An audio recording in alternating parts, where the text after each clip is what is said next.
I'm standing here in the middle of this beautiful kitchen that we just remodeled, and we put in all of these cabinets and granite countertops and marble backsplashes and this fancy LED lighting you see up here on the ceiling. But how do you know once you've installed this lighting whether it's done correctly? How do you know you're putting out the right amount of light? And are there any standards for that? Well, there are, and in today's video we're going to show you how to measure that light output with this light meter here. And it all starts right now.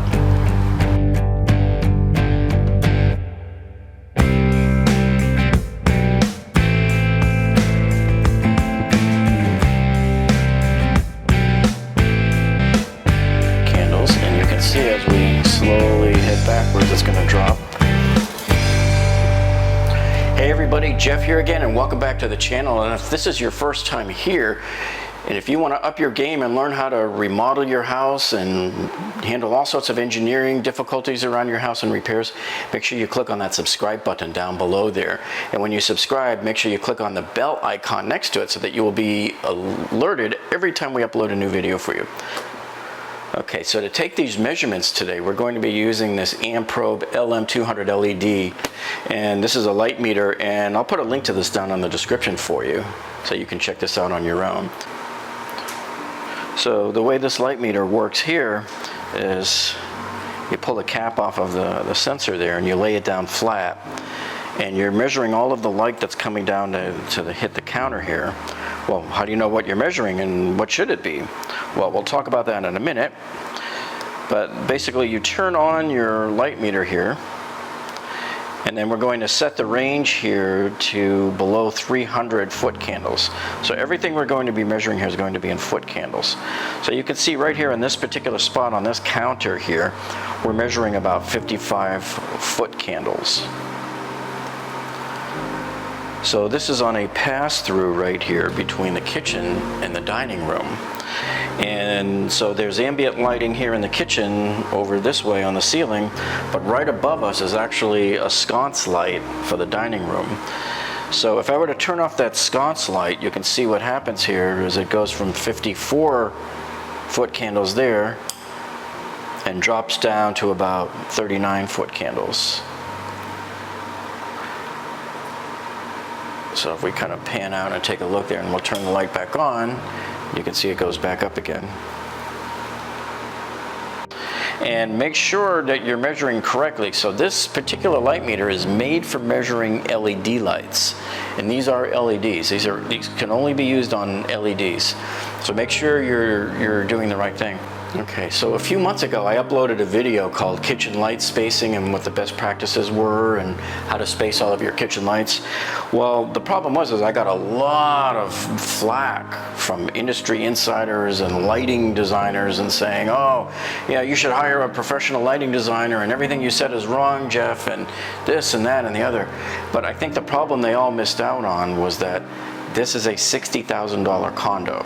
You can't afford to put a $3,000 lighting project in a kitchen in a $60,000 condo. It just doesn't happen that way. So you have to go with what you have and on a limited budget with just a few cans in our budget there.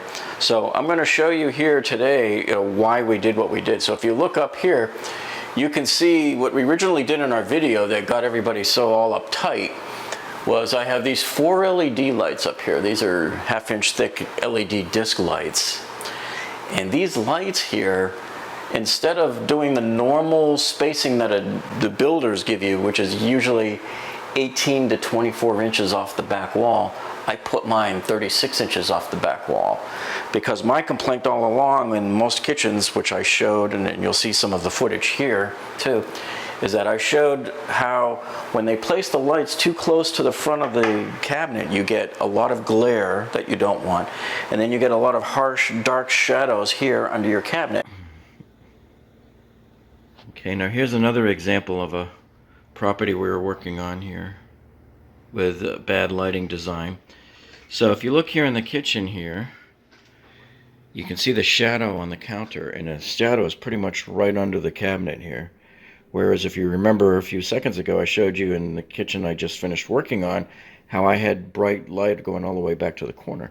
The reason is because here, this is very typical of what we often see in these kitchens, is the builder puts his downlight right here, and it's basically just, I don't even think that's 12 inches in front of the cabinet. It's barely in front of the cabinet. So what does it do? It shines most of its light right there. You can see the hot spot right there on the top of the cabinet, and then it gets dimmer and dimmer as it goes down. But it's such a steep line that it comes right down here like this, and that's why you're left with a dark shadow on the counter. So the people that designed this house had absolutely no clue what they were doing. And I want to show you over here on the other side, the same thing. So this cabinet here, they've got a light that's right above the cabinet. And again, you can see the hot spot on top of the cabinet and not so much down at the bottom. It's kind of dark down there. And we can move some of these items here. You can see there's your shadow on the counter. That's just unacceptable. That's bad lighting design. Okay, so here's another house that's in the same street as the house we just looked at. And you can see, if we look from the side here, how close the light is there to the top of the cabinet.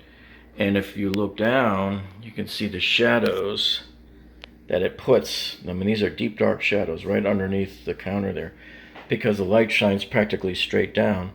And then if we look at this other one over here, he's actually above the cabinet. I don't know what the builder was thinking when they did that, but that light is actually above the cabinet. It's not even in front of it.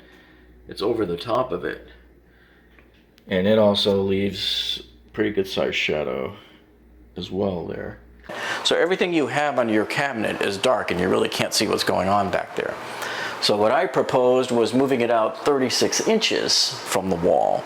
So now when we look here, we can see that my lighting here on the counter is perfectly even. I don't have any harsh shadows that are caused by the cabinets. So the only place we had any shadows was way back in the deep, deep, dark corner here under this corner cabinet, because there's not a whole lot you can do back there. So there's just a little bit of shadow in the back. And then over here on the left side of the stove, you can see it's nice and well lit all the way to the back. Okay, so the argument that most of them gave here was that if you're standing here at the counter, and because I have these lights up here behind me over my shoulder here, are at 36 inches, they're saying that it's way behind me and that it's going to be making this dark side of the moon, deep dark shadow down here on the counter if we come down here and look at the counter. But that's simply not the case. So when you look, I'm standing in front of the counter now. Do you see any big dark shadow there? No, I don't. I see a little bit of a light shadow that's probably caused by the second row of lights that's an additional 2 feet away behind me. So if you look, when you're standing in front of the counter, you're not at 24 inches, okay? I'm standing here and I'm in front of the counter. There's a few inches between me and the counter here, as you can see, right down here. But then I'm actually standing in front of the counter, so I'm actually almost parallel with the lights. When I look, that other light over there, if you look over my left shoulder here, this other light over here is parallel to me. And then when we look back over here, this other light that's over my right shoulder, which is 36 inches away from the wall, is also not behind me, it's more or less beside me. So all of those commenters that said that we were going to be getting deep dark shadows on the counters were wrong, and this is living proof of it right here. And this is important because I wanted you to be able to see that, what sort of trade-offs you make just by moving lights, 12 inches, 24 inches. When you're hanging up your lights, you should probably do these kind of tests and do them at night as well to see, well, how far away should I place the lights here? And I'm 5'9", but I've brought in people that were 6 feet tall and had them stand here, and there wasn't any deep dark shadow over the task area right here. I can still see here just fine. So now we're going to show you how to measure. Okay, so if you're going to be doing any kind of light designing and remodeling, it's a good idea to get your hands on this kitchen and bath lighting book here. This is put out here by the National Kitchen and Bath Association. And you might want to also get your hands on this document here. This is an ANSI spec document here. This here is put out by the Illuminating Engineering Society, IES. So this is called Lighting and the Visual Environment for Seniors and the Low Vision Population. So the problem we have as we get to measuring this lighting here is people like me who are over 50, our ability to gather light in our eyes is half as good as somebody who's 25 years old.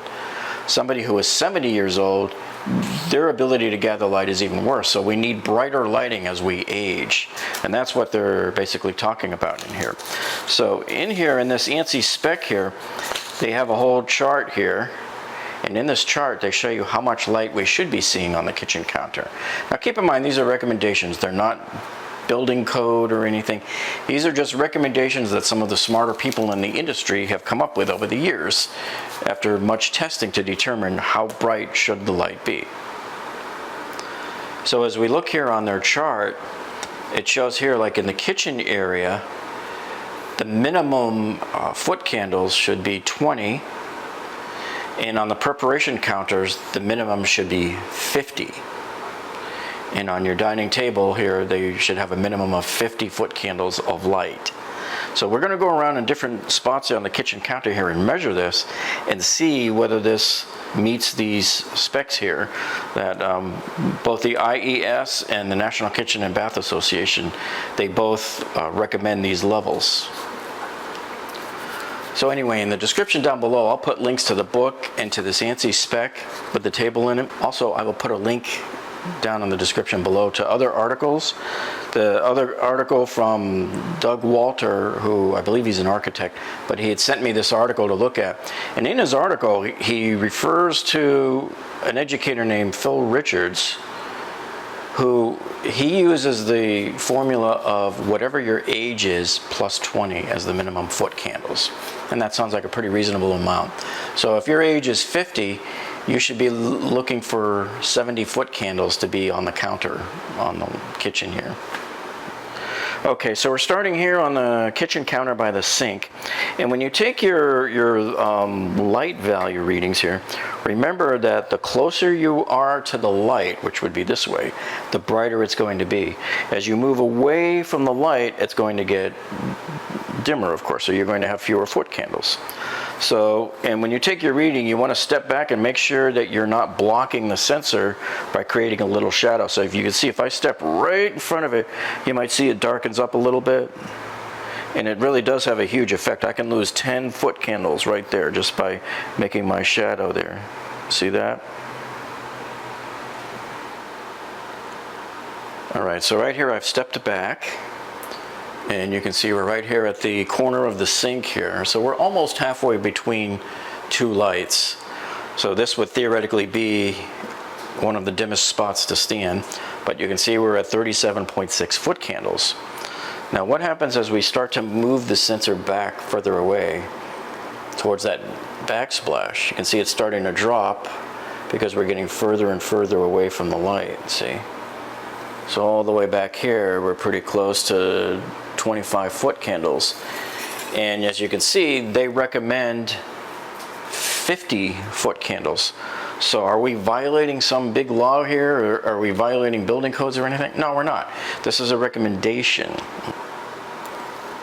And in fact, right here in their own book, it says here, it is worth emphasizing that most of what we measure in lighting, the candela at the center of the beam of light, the foot candles falling on a surface, do not represent what we see when we look at a room, task, or person. So even they're sort of saying in their own words that you need to really take it with a grain of salt. You have to look at the overall picture. So now we are going to move our sensor over to the right because there's a light on the ceiling there right by the refrigerator, and you're going to see how it slowly gets brighter and brighter and brighter as we get closer to it. So by the time we hit the wall over here, we're pretty much close to 40 foot candles. So we're getting closer to what the specs think that we should be at.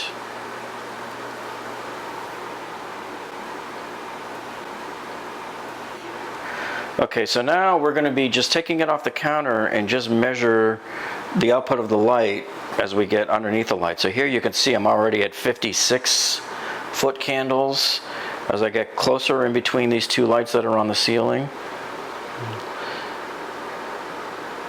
And so we can pan up to see what it looks like where we're at. I'm going to make sure I'm at the counter height here.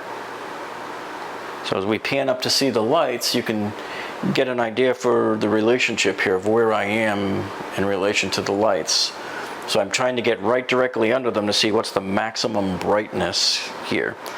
And it looks like I can get somewhere in the mid 50s or so.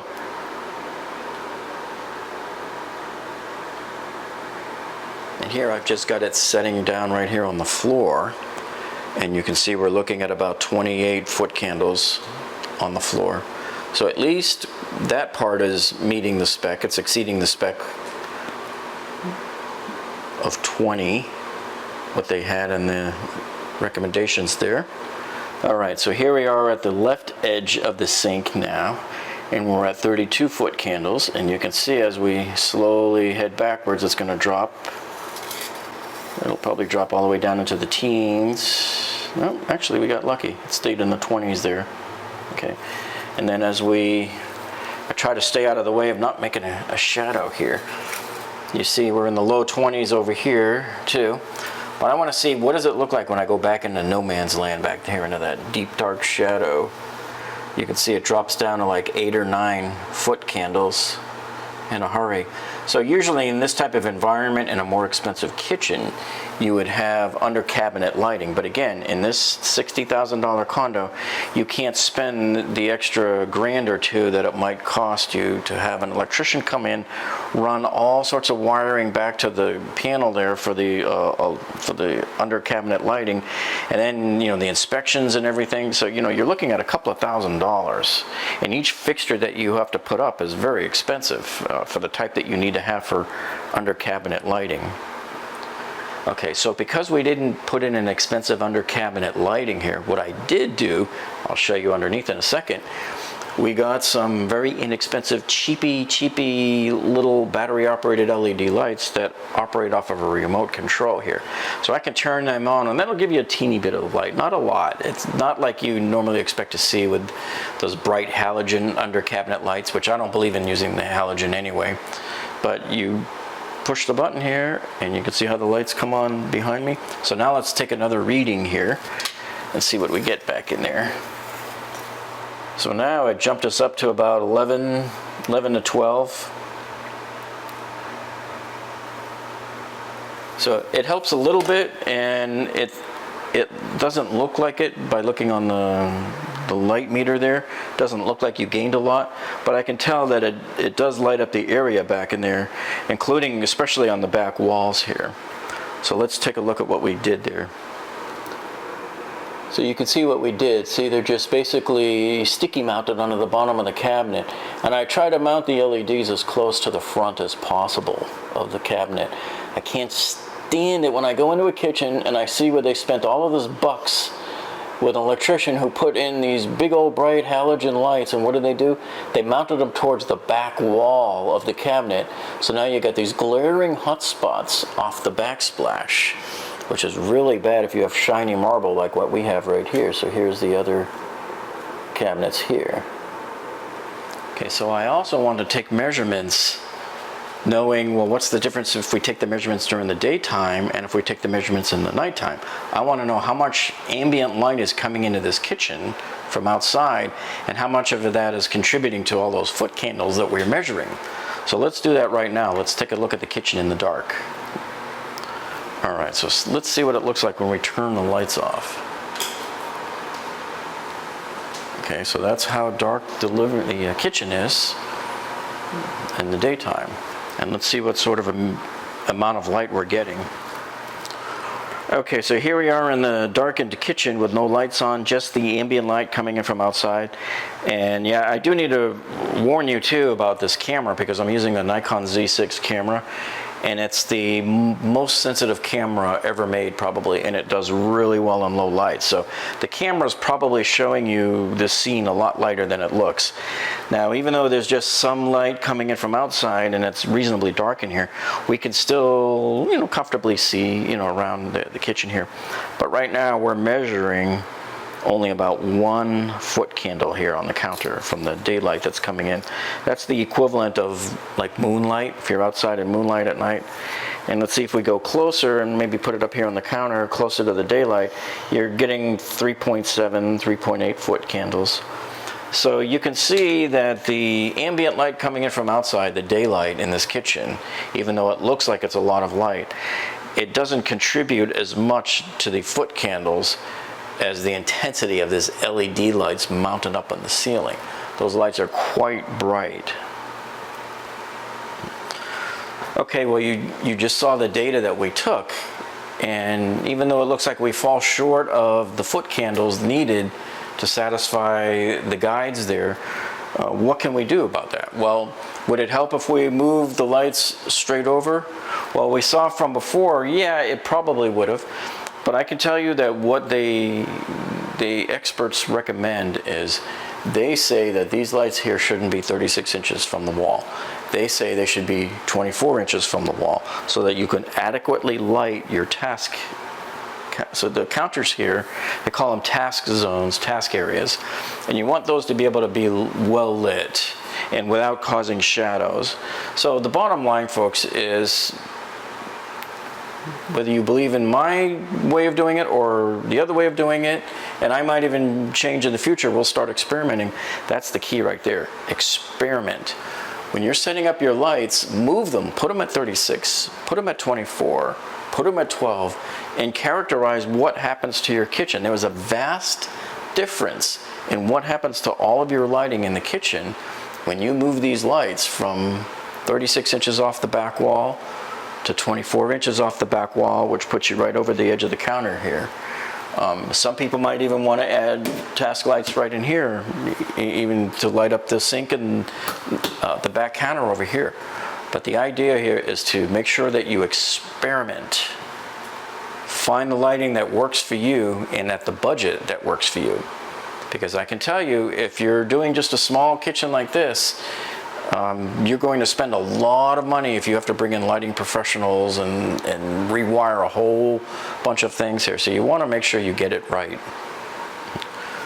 Okay, so this LED light that's up here on the ceiling is actually 36 inches in front of this granite counter that we added here. We actually had opened up this wall to make it a pass-through to the dining room. Now, we didn't, again, in the budget, we didn't have the time, effort, and money to add, you know, either pendant lights here for a task lighting service, so that light up there sort of has to act as our task lighting for this granite countertop. But we do have the sconce light right above it for the dining room that when you turn it on, you can see how it brightens things up here, and now it makes it look like we actually have task lighting on here.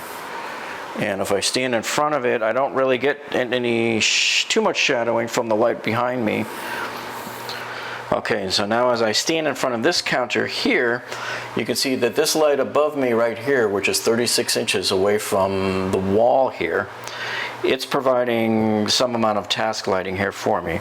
And I do create a teeny bit of a shadow, but I would have to really lean forward over the counter to really see it. And that's not in reality how people work. You stand in front of the counter like this and you cut and you work. And as I stand here and look, I don't really see any deep shadows here. So I don't see the problem that everybody's complaining about. Now, would it be brighter and better if we could have one over here? Yeah, probably. But we still need to combat this issue of the dark shadow on the counter and underneath the cabinets here. So maybe you can experiment with putting some lights at 24 inches and another one at 36 and see if that kind of gives you the blend of even lighting that you're looking for. Okay, so if you're finding this information valuable to you, make sure you go ahead and subscribe to our channel down below and click on that alert icon there, the bell icon right next to it.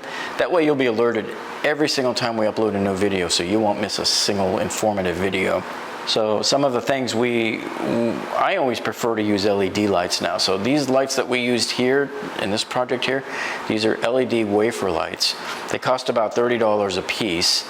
And so remember, as you're having people come in and do lighting for you, you might expect to pay about $200 per light by the time they're done buying the light, and you're paying for the installation and everything. So that's a good rule of thumb, I think, to use, is like, well, okay, how much is this going to cost me when I'm all said and done? And that probably doesn't include having a designer come in either. The other thing to consider too is what sort of color light do you want to use, like Kelvin temperatures.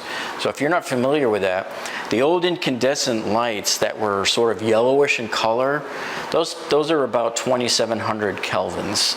And you'll see these printed on the side of your lights nowadays. They're getting better and better about putting the labels. Some of these labels are required by law now. If you want something maybe a little bit cooler but not quite as yellowish, you can go with maybe up to 3000 Kelvin. And then something that's a little bit more whiter and light would be about 3500 Kelvin. And you'll see that a lot in dressing rooms in the stores and stuff, because they want it to be pretty accurate color so you can see the clothes you're trying on and they're pretty much true colors.